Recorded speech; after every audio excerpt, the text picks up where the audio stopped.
Hey, good morning. Welcome to Area Shores Prepping. I'm your host, Greg. I hope you all survived the Arctic chill, stayed indoors, had enough supplies to keep you comfortable. Hope you had a backup generator in case you lost power. You would not be in the dark and still be able to enjoy the comfort of your home.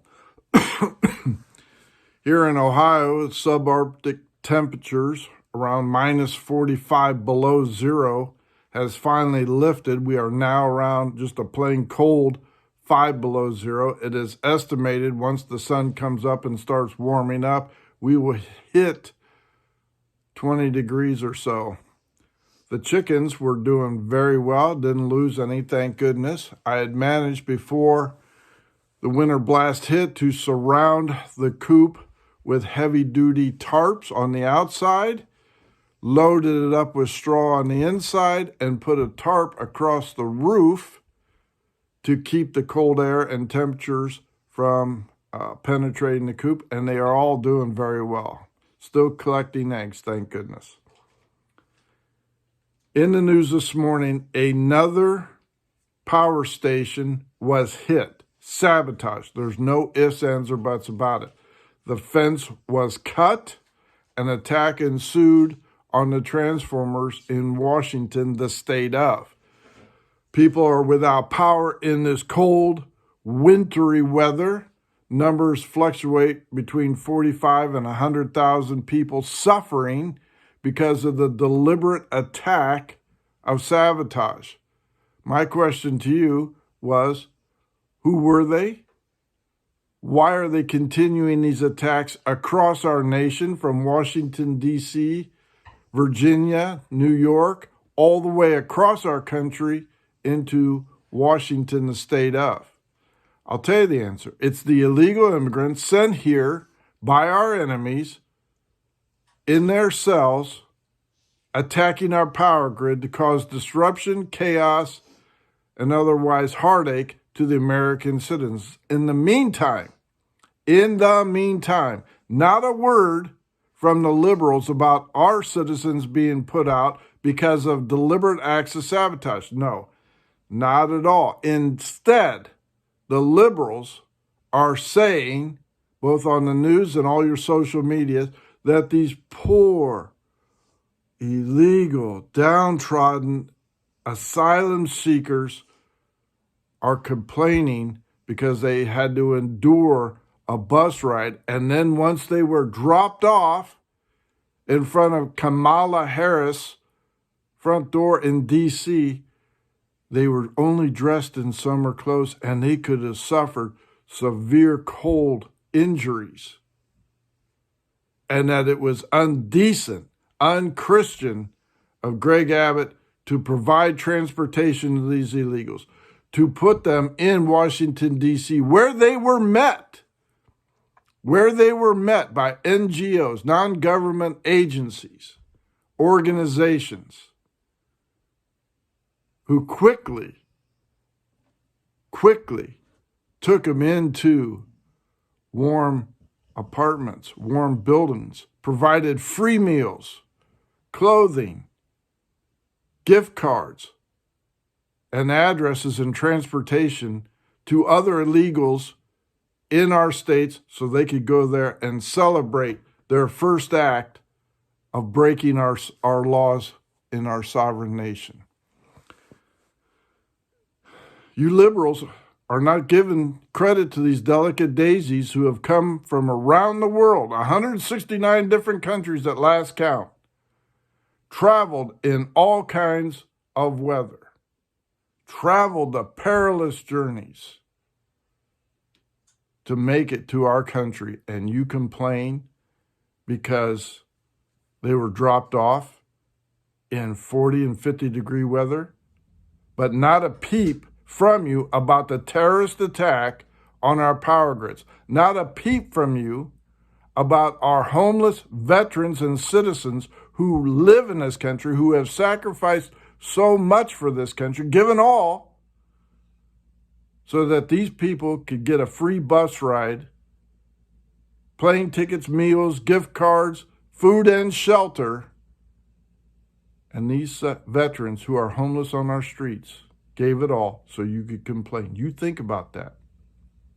You absolutely dwell on that thought for a second, because that's all you give the veterans, the military, a second of thought. For you newly elected congressmen who have control, the Republicans, and you're wringing your hands about what are we going to do about this? What are we going to do about that? I have some suggestions for you how to stop this border crisis dead in its tracks immediately. I have some suggestions, so bear with me for just a few minutes. Give me a few more minutes of your time and see if these suggestions in the forms of law, since the Republicans now have control over the House after the first of the year, and if they can grow a backbone, let's see if we could get some of these laws passed. Number one, mandatory 10 years, no parole for transporting or trafficking in illegal aliens.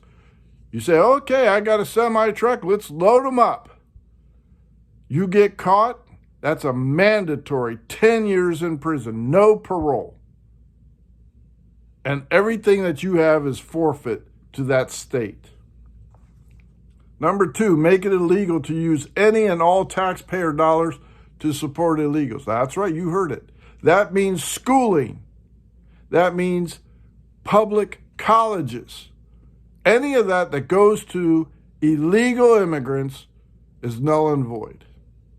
Not one dime. Not one dime. Number three, remove any and all tax-exempt statuses for your 501(c)(3)s and these NGO organizations that are claiming charity and tax breaks. Once you remove that tax-exempt status and hit them in the wallet, I guarantee you the funds will dry up to a trickle, and this flood will come to a stop. You remove that tax break, and I guarantee you these NGOs, these so-called charities who are providing sanctuary for these potential domestic terrorists, because we don't know who they are. We really don't. We don't know their past history of wherever that. They provide fake IDs and we just stamp their hand, give them a band and say, okay, John Doe, you're from, Timbuktu. You got a clean history. You're a great person, on your way. And it could be somebody that they just let out of prison in Nicaragua or whatever. Or a military personnel disguised as an illegal, given orders to cause anarchy in the states. Once you remove the 501 tax exempt status, that'll come to a stop. Number four, suspend, cancel all government funding, grants, permits, whatever it is, to sanctuary cities across this nation. No more free grants from the city from the government using our taxpayer dollars to give these states, these cities, sanctuary cities, to allow these illegal immigrants, the lawbreakers, to come into our country and stay without having to be deported. Any official in these sanctuary cities who impede ICE or any legal, lawful organization shall be arrested and sentenced to 10 years. And number five, the coup de grace, you ban for life any elected official, big or small, who supports, votes for, aids illegal activity, illegal aliens in sanctuary cities, transporting, giving aid to, providing cover for open borders, or anything else.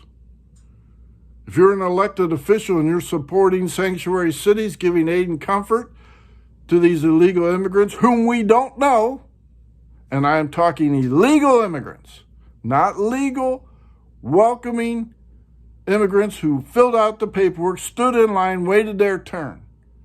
Any elected official who provides cover for open borders, who provides cover for sanctuary cities, who diverts taxpayer dollars, who makes and passes, votes for laws providing cover for illegal immigration, you shall be banned for life from ever holding public office.